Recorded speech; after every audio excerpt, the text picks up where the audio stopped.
everyone, it's me, Laura Alvin with Add a Pup Dog Puppy Training. Someone is sniffing the chair, and someone is Nina. Go find it. Go find it. Good girl. Training Tip Tuesdays. My tip this week is loose leash walking themed because we've got Give Me Some Slack loose leash walking class coming up. So I wanted to give you some ideas about what that'll be about and some ways to improve your loose leash walking with your dog. So my tip this week is your leash is a safety belt, not a steering wheel.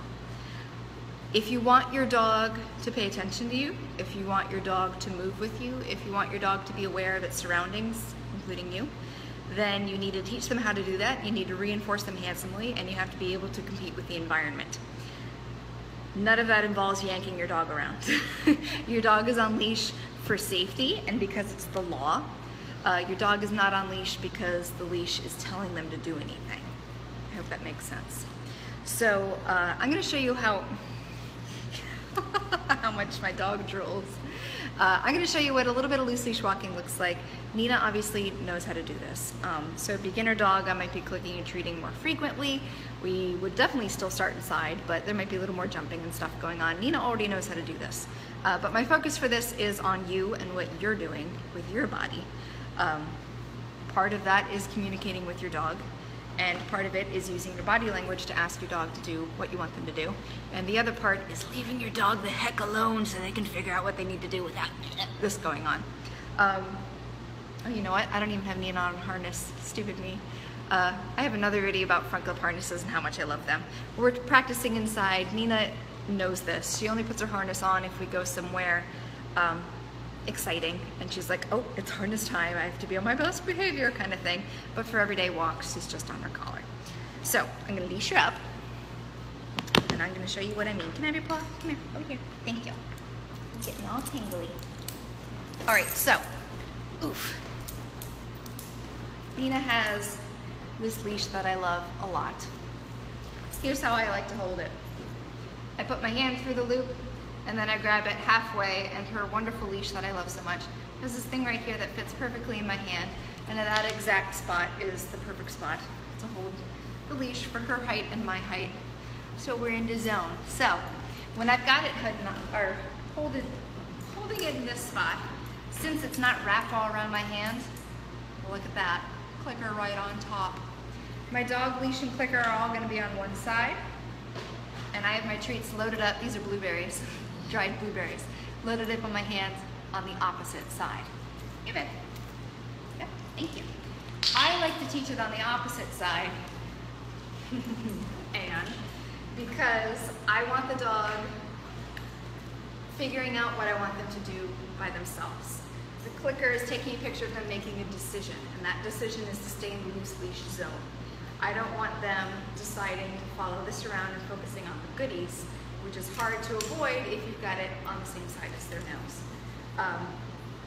If your dog is jumping up and changing lanes when they're getting their treat, that means you're not clicking fast enough, or you're rewarding in the wrong spot, or your criteria is too high.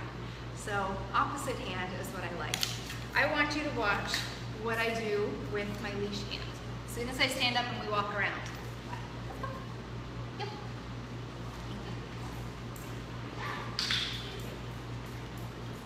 What is it? Thank you. What is it? Thank you. Thank you. Here we go.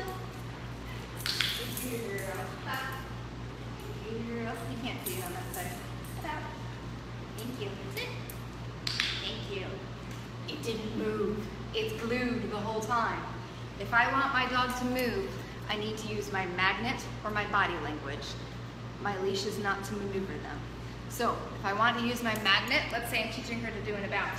I've got it on her nose, click and treat. If I'm using my body language, it's like, thank you.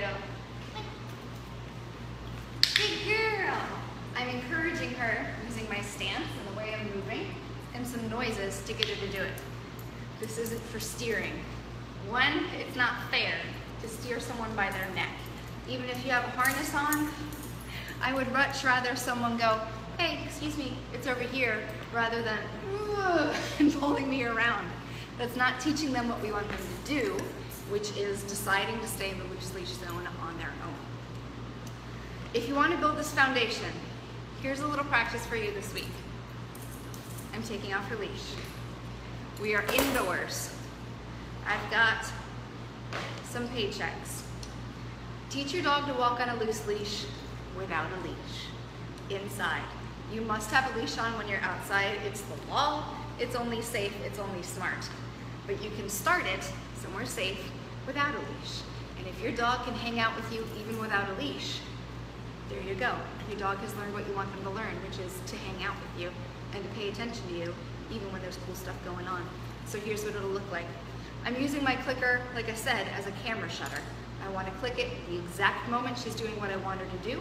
I want to take a picture of her in that loose leash zone, and then I pay her right where I want her nose, which is where the seam of my pants would be. I'm wearing a dress. So the seam of my pants. So we're going to move around. Okay. Thank you. Thank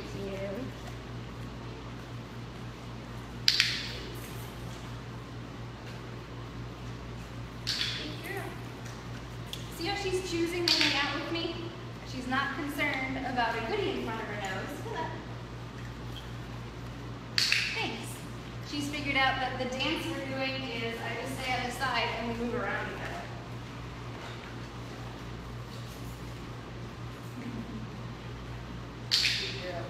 She's looking up because we know she knows we're playing a game. On her walks, usually she's sniffing around, she's taking in her environment, which is what I want her to do. We're not on a forced march. We're taking a stroll together.